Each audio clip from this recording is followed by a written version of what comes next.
All right, so we left off with making this drawing from the version 1 shed. We have we only have exterior walls and a roof and a floor, but we need to do some more stuff with that. You can see that we don't have any interior walls or any doors or windows to get into the shed, so that's what we're doing now. So we go back to the first floor plan. First thing we need to do is put in an interior wall. So you go to the architecture tab, wall. We need to look for the interior walls. So they've got some pre-made interior walls. The closest one to what we're going to be working with is maybe the 4 7/8 interior wall. So let's start with that, edit it, duplicate, and call it interior drywall on wood stud. Say OK. Now let's edit the structure. They have gypsum wallboard, which is drywall, 5/8 of an inch over top of a metal stud, and then on the other side is gypsum wallboard. So we're not going to use 5/8. We're only going to use 1/2 inch. Then it's going to be a wood stud, so change that from metal stud. Remember, we've already made our wood stud in this project, so if we scroll down, we should be able to find wood stud, say OK. Make sure it's 3.5 inches, because that's the actual width of a 2x4. You know, it's not 4 inches, it's 3.5 inches. And then the final side is also a 1/2 inch drywall. All right, so there we go. That's our structure of our interior wall. Say OK. OK. And now it's the basic wall, interior, drywall, and wood stud. So I'm just going to do a very quick and easy one that goes across our shed, because I'm going to have the front door and the brick face, and the 3 vinyl sides are just going to be windows. So I'm going to go from side to side here. And again, those of you who know AutoCAD, so I'm going to hit escape to get out of the command. Those of you who know AutoCAD, that would have taken a lot of extra work to put in the wall, trim away everything, blah, blah, blah. Revit just does it for us. All right. So now I kind of have 2 compartments or 2 rooms in my shed. I want to make sure they're dimensioned the way I want them, as well as with easy dimensions that are easy to construct. So let's go ahead and put in some dimensions. So here's my dimensioning tool. Just like I did with the overall dimensions, whenever I'm referencing an exterior wall, I always reference the outside edge of the 2x4. So I make sure I'm highlighting this section right here. And then when I measure to an interior wall, I always go to the center line of the interior wall. All right. And currently, where I placed it was 5 feet 7.5 inches from the back edge of the wall. Yours is going to be some other dimension, because I just did a random dimension. And I place a dimension up here, and then I keep on going because I want to dimension fully, and then from the center to the front edge. And again, here's my final edge of the front wall, and I've lined that up. So your dimensions should always line up nice and neat like that. All right. Hit escape to get out of the dimensioning tool. So these aren't terrible dimensions. Yours might be kind of nice like mine. They only go to the 1/2 inch. And in construction, you can definitely build things to the nearest 1/2 inch. That's not anything too crazy. But if you wanted it to be nicer dimension, you could move this wall. So I could just click on it, and then you see how these dimensions go like smaller and blue. That means I can click on them and change them. So I could change it to a nice even 6 feet. Kind of anything I wanted to. It's really up to you. You could do 5 feet. However big if you want the one room to be bigger, if you want them to both be equal, you could say 8 feet. Now it's an 8-foot wall. It's totally up to you, whatever you think is best. I'm going to just leave mine at 6. So I have a slightly bigger room and a slightly smaller room. All right. Click anywhere else to get out of that. So there's your interior wall. And according to the project for part 2, that's the minimum requirement, is at least 1 interior wall. You can do additional if you want to. It's up to you at this point. All right. So now we need at least 1 interior single panel door, or single door with paneling, and then we need 1 exterior single door with paneling, and at least 2 windows. All right. So let's go to the doors option. So currently, what Revit has preloaded are these single flush doors. Very boring, not really interesting. So if you want to load new doors or find another door, So this just gives you different options if you click on it for different measurements, different size doors. If you want to load new doors, Revit has a whole bunch of stuff preloaded into it. You just have to find it. So again, my computer just kind of auto goes to where it is. Your computer won't. So you have to go to the shared drive, the S drive. So click on the down arrow, go to shared, main East, students, AAT, CEA, and Revit families. From there, US Imperial. It's kind of a lot of clicks, but you'll get there. Let's go, and then we have to find the doors folder. So here's where all the doors are. So here are some of the doors. Remember, we're working on a residential project, so you click on residential, and here's where the majority of the doors are that we're working for. Remember, we're working on a an interior single door, right? Double doors, meaning like it opens, two ways. We're using a single door, and this kind of gives you a preview of what it looks like. That's a single panel, one panel, two panels, 3, 4, 5, 6. So you can choose whichever one you want. Doesn't really matter. Totally up to you at this point.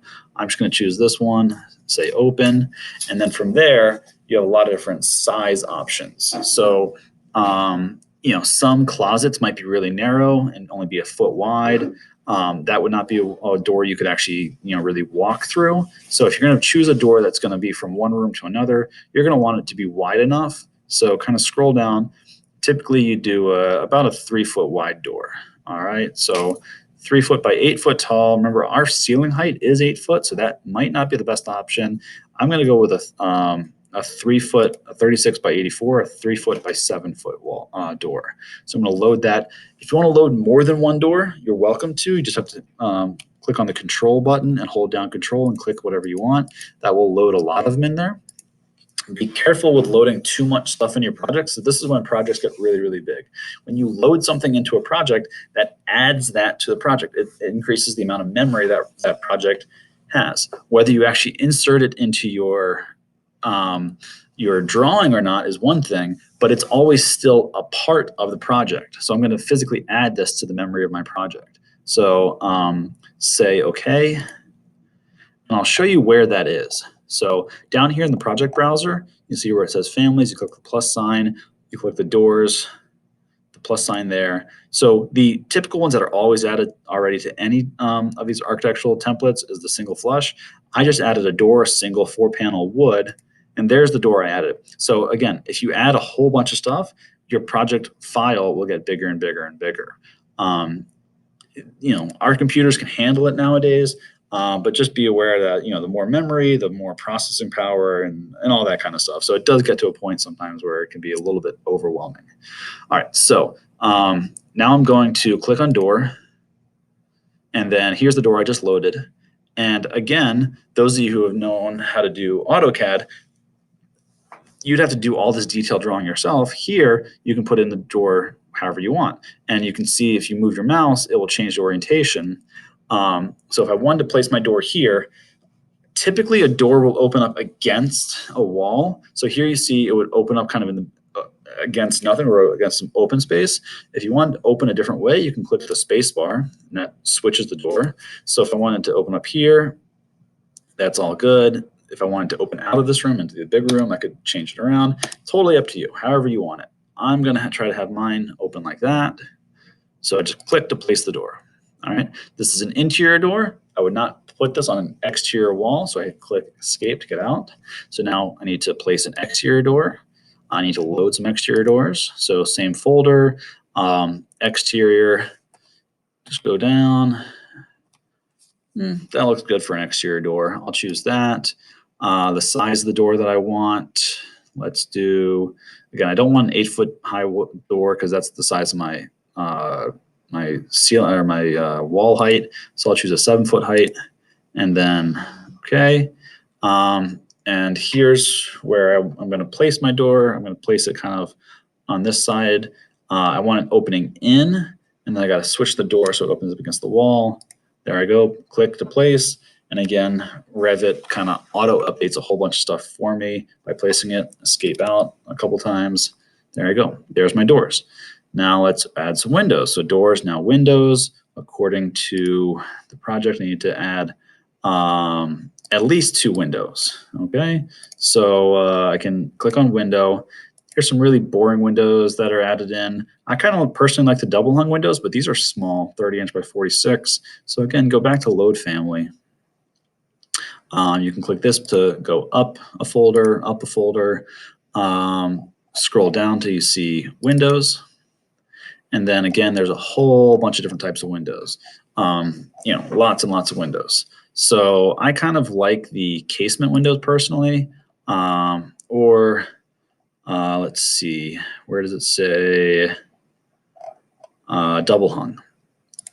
All right, double hung is probably what you have at home, where the two panels can go up and down. So if you choose double hung, now it's just the size, whatever kind of size you want.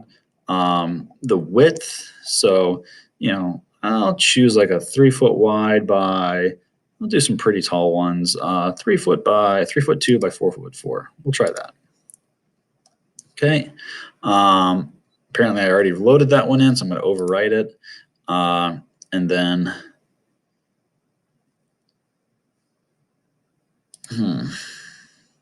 double hung, here I go.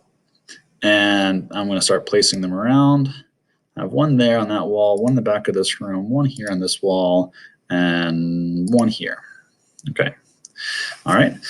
Same as with so I escape out a couple times. If I click on that window, same as with a wall, the double arrow should always be on the outside of the window. All right. So if you placed your, this window I placed right, this window I placed wrong. So I had to click on the double arrow.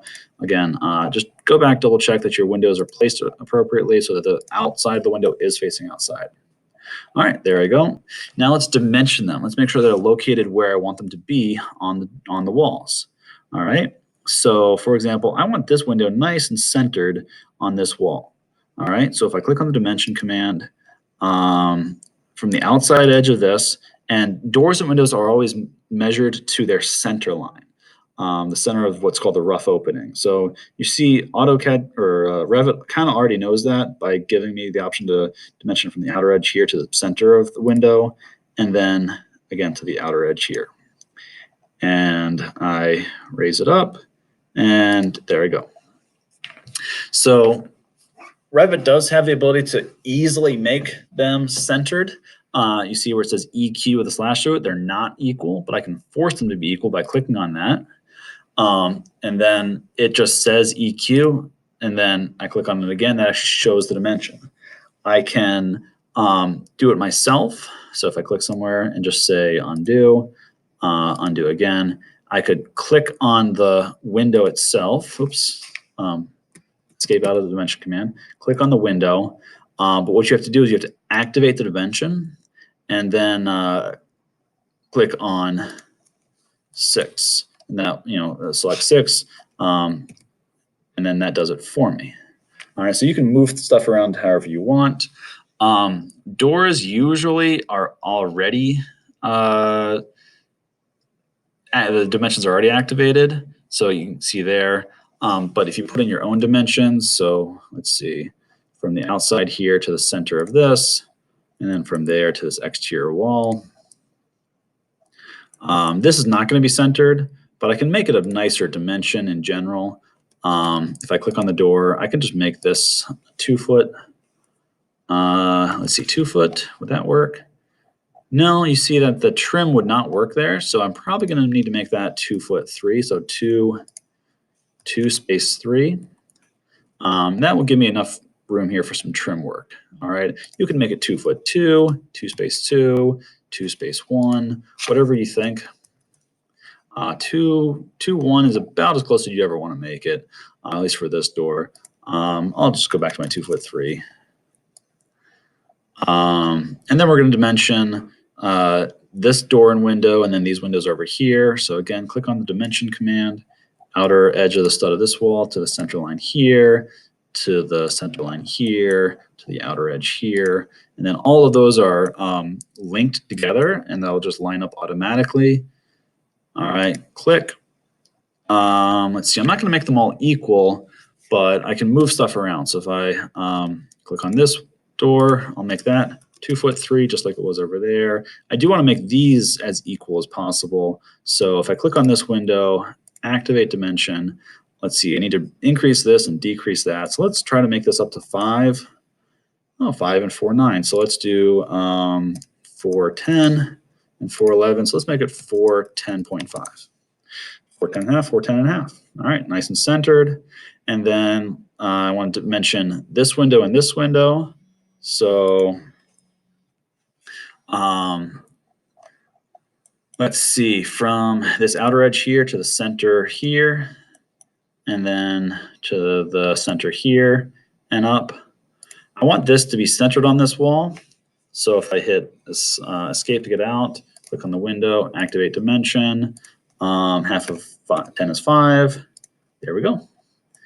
And I want this window to be dimensioned directly across. So I'll do the same thing down here, from the outer edge of the stud here to the center of the window to the center line here. Drag this down. And then again, the fastest way is just say, click on EQ, and that just locks it in. You don't ever want to have dimensions like this. If you want to have small dimensions, you should also have a larger dimension. So we're just going to do the same thing that we did up top, slightly larger dimensions. And then finally the full dimension on the outside.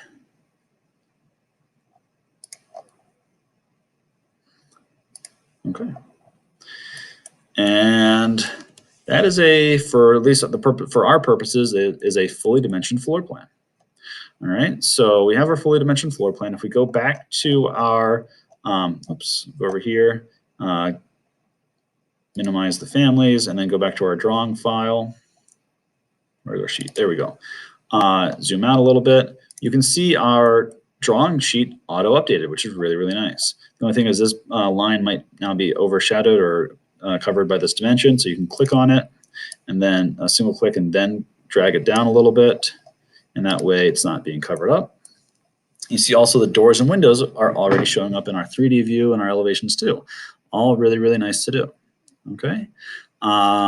And that's pretty much it for our version 2 of our shed. If we go back just to make sure, we've got our 3D view, our floor plan with overall exterior dimensions, dimensions to the interior walls, and dimensions to the center line of the rough openings, meaning doors or windows. And we have 2 elevations. We have all this stuff, so we're good to go. So let's go ahead, print it to a PDF and submit it.